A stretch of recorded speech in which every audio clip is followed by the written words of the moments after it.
ಎಲ್ಲರಿಗೂ ನನ್ನ ನಮಸ್ಕಾರ. ಸ್ನೇಹಿತರೆ, ನಾನು ಹೇಳುತ್ತಿರುವ ಈ ಕತೆ ಜನಸಾಮಾನ್ಯರ ಬದುಕಿನಲ್ಲಿ ಹುಟ್ಟಿಕೊಂಡ ಅಪರೂಪದ ಕತೆ.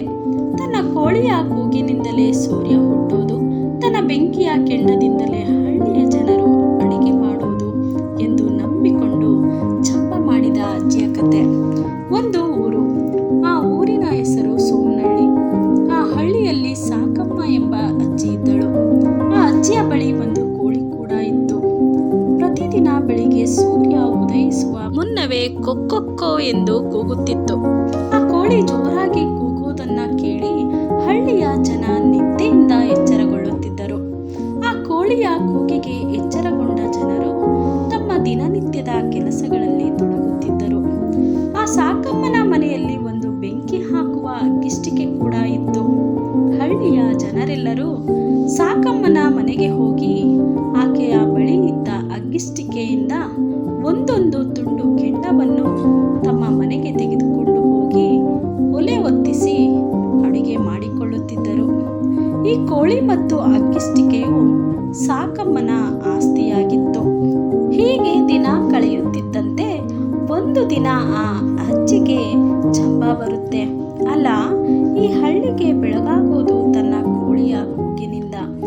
ಇಲ್ಲಿನ ಜನರು ಅಡಿಗೆ ಮಾಡಿಕೊಂಡು ತಿಂತಿರೋದು ತನ್ನ ಮನೆಯಲ್ಲಿರುವ ಅಗ್ಗಿಷ್ಟಿಕೆಯ ಬೆಂಕಿಯಿಂದಲೇ.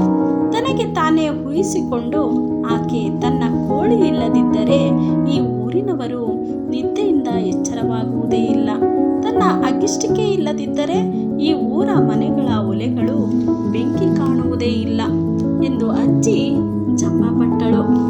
ಇಷ್ಟೆಲ್ಲ ನನ್ನಿಂದ ಈ ಊರಿನ ಬದುಕು ನಿಂತಿದ್ದರೂ ಈ ಊರಿನ ಜನರು ತನಗೆ ಕೊಡಬೇಕಾದ ಗೌರವ ಕೊಡುತ್ತಿಲ್ಲವೆಂದು ಬೇಸರಗೊಂಡ ಅಜ್ಜಿ ಈ ಹಳ್ಳಿಯ ಜನಕ್ಕೆ ಬುದ್ಧಿ ಕಲಿಸಬೇಕೆಂದು ನಿರ್ಧರಿಸುತ್ತಾಳೆ.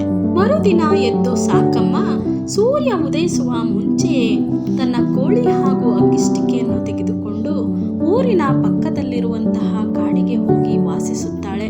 ಮರುದಿನ ಎಂದಿನಂತೆ ಬೆಳಗಾಗುತ್ತದೆ. ಜನರೆಲ್ಲ ತಮ್ಮ ಪಾಡಿಗೆ ಎದ್ದು ಅಜ್ಜಿಯ ಮನೆಗೆ ಅಗ್ಗಿಷ್ಟಿಕೆ ತರಲು ಹೋಗುತ್ತಾರೆ. ಅಲ್ಲಿ ಅಜ್ಜಿ ಇಲ್ಲದಿರುವುದನ್ನು ಕಂಡು ಪಕ್ಕದೂರಿಗೆ ಹೋಗಿ ಬೆಂಕಿಯನ್ನು ತಂದು ಅಡಿಗೆ ಮಾಡೋಣ ಎಂದು ಮಾತನಾಡಿಕೊಳ್ಳುತ್ತಾರೆ. ಪಕ್ಕದೂರಿಗೆ ಹೋಗಿ ಬೆಂಕಿಯ ತುಂಡನ್ನು ತಂದು ಅಡಿಗೆ ಮಾಡಿಕೊಂಡು ತಮ್ಮ ದಿನನಿತ್ಯದ ಕೆಲಸಗಳನ್ನು ಮಾಡಿಕೊಂಡು ಹೋದರು.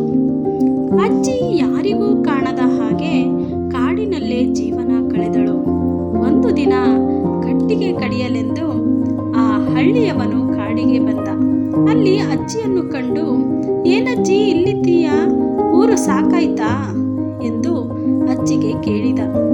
ಆಗ ಅಜ್ಜಿ, ಏನಪ್ಪ, ಇವತ್ತು ನನ್ನ ಕೋಳಿ ಮತ್ತು ಅಗ್ಗಿಷ್ಟಿಕೆ ಊರಲ್ಲಿ ಇರಲಿಲ್ಲವಲ್ಲ, ನೀವೆಲ್ಲ ನಿದ್ದೆಯಿಂದ ಹೇಗೆ ಎಚ್ಚರ ಆದಿರಿ, ನೀವೆಲ್ಲ ಬೆಂಕಿ ಹೇಗೆ ಮಾಡಿಕೊಂಡಿರಿ ಎಂದಳು. ಈ ಮಾತನ್ನು ಕೇಳಿದ ಹಳ್ಳಿಯವನಿಗೆ ತುಂಬಾ ನಗು ಬಂತು. ಅಯ್ಯೋ ಅಜ್ಜಿ, ನಿನ್ನ ಕೋಳಿ ಕೂಗದಿದ್ದರೆ ಬೆಳಗಾಗುವುದಿಲ್ಲ ಅನ್ಕೊಂಡಿದ್ದೀಯಾ? ದಿನ ಬೆಳಗಾಗೋದು ಸೂರ್ಯ ಹುಟ್ಟೋದರಿಂದ, ತಿಳಿತಾ? ನಿನ್ನ ಅಗ್ಗಿಷ್ಟಿಕೆ ಇಲ್ಲದಿದ್ದರೇನೋ ಜನರು ಪಕ್ಕದೂರಿಗೆ ಹೋಗಿ ಬೆಂಕಿ ತಂದರು ಎಂದು ಹೇಳಿದ. ಸರಿ, ನಡಿ ನಡಿ ಈಗ ಊರಿಗೆ ಎಂದ. ಆತನ ಮಾತನ್ನ ಕೇಳಿದ ಅಜ್ಜಿಗೆ ಮಾತೇ ಬರಲಿಲ್ಲ. ಅವಳ ಜಂಬ ಕರಗಿತು. ಅವಳು ತಾನು ಮಾಡಿದ್ದು ತಪ್ಪು ಎಂದು ಅರಿತಳು. ಅಜ್ಜಿ ಎಂದಿನಂತೆ ಹಳ್ಳಿಯಲ್ಲಿ ನೆಮ್ಮದಿಯಿಂದ ಬದುಕುತ್ತಾಳೆ. ಯಾರಿಗೆ ಯಾರ ಅಗತ್ಯವಿಲ್ಲ, ಯಾರೂ ಇಲ್ಲದಿದ್ದರೂ ಲೋಕ ನಿಲ್ಲೋದಿಲ್ಲ ಎನ್ನುವ ಸರಳ ಸತ್ಯವನ್ನ ಹೇಳುವುದಷ್ಟೇ ಈ ಕಥೆಯ ನೀತಿ. ಇನ್ನು ಯಾರೆಲ್ಲ